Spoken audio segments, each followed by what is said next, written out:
స్థానిక ఎన్నికల వేళ మాజీ ఎమ్మెల్యే కాంగ్రెస్ తీర్థం పుచ్చుకోవడానికి సిద్ధమైపోయారా? పార్టీ పెద్దలు కూడా కమ్ వెల్కమ్ అంటున్న లోకల్ ఈక్వేషన్స్ మాత్రం రివర్స్ అవుతున్నాయా? సీఎంతో ఉన్న సాన్నిహిత్యం ఫైనల్గా ఆ లీడర్ కలిసొస్తోందా లేక అడ్డంకి అవుతోందా? ఎవరా మాజీ శాసనసభ్యుడు? ఇంట జంపింగ్ జపాంగ్ కహానీ.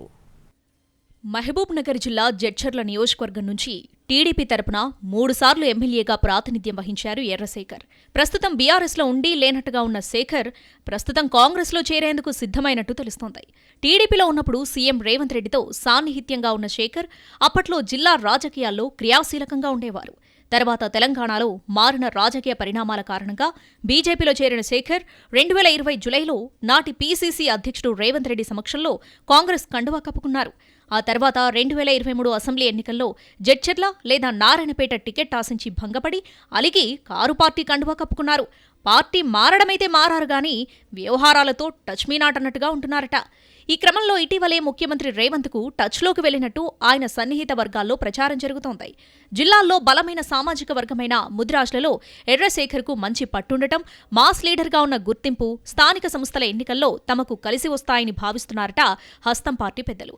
మహబూబ్ నగర్ జిల్లాలోని 3 నియోజకవర్గాల్లో రెడ్డి ఎమ్మెల్యేలే ఉండటం, కాంగ్రెస్ పార్టీ బీసీ వాదాన్ని ఎత్తుకుని ముందుకు పోతున్న తరుణంలో ఆ వాదాన్ని ప్రజల్లోకి బలంగా తీసుకెళ్లడానికి ఎర్రశేఖర్ ఎంట్రీ బలమైన సామాజిక వర్గం కలిసి వస్తాయని లెక్కలేసుకుంటున్నట్టు తెలిసింది.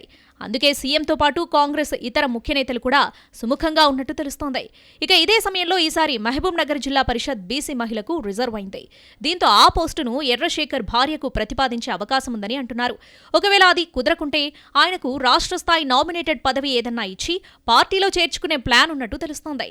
మరోవైపు కాంగ్రెస్లోకి ఎర్రశేఖర్ రీఎంట్రీపై జడ్చర్ల నియోజకవర్గంతో పాటు మహబూబ్ నగర్కు చెందిన నేతలు గుర్రుగా ఉన్నట్టు సమాచారం. అసెంబ్లీ ఎన్నికల వేళ పార్టీని వీడి తిరిగి ఇప్పుడు చేరడం అనేది ఆయన అధికార కేంద్రానికి దగ్గరవడమే తప్ప మరొకటి కాదంటున్నారు. ఇక ఇదే సమయంలో ఆయన చేరికతో పార్టీకి జరిగే మేలు కంటే పార్టీ వల్ల ఆయనకే ఎక్కువ లాభమని కొందరు విశ్లేషిస్తున్నారు. అదే సామాజిక వర్గానికి చెందిన పలువురు నేతలు చాన్నాళ్లుగా పార్టీని నమ్ముకొని పనిచేస్తూ ఎన్నికల్లో గెలుపు కోసం పనిచేశారని, ఇప్పుడు వాళ్ళందరినీ పక్కకు తోసి ఎర్రశేఖర్ను తెరపైకి తీసుకురావడం వల్ల పెద్దగా ఒరిగేదేం లేదనే వాదన సైతం ఉంది.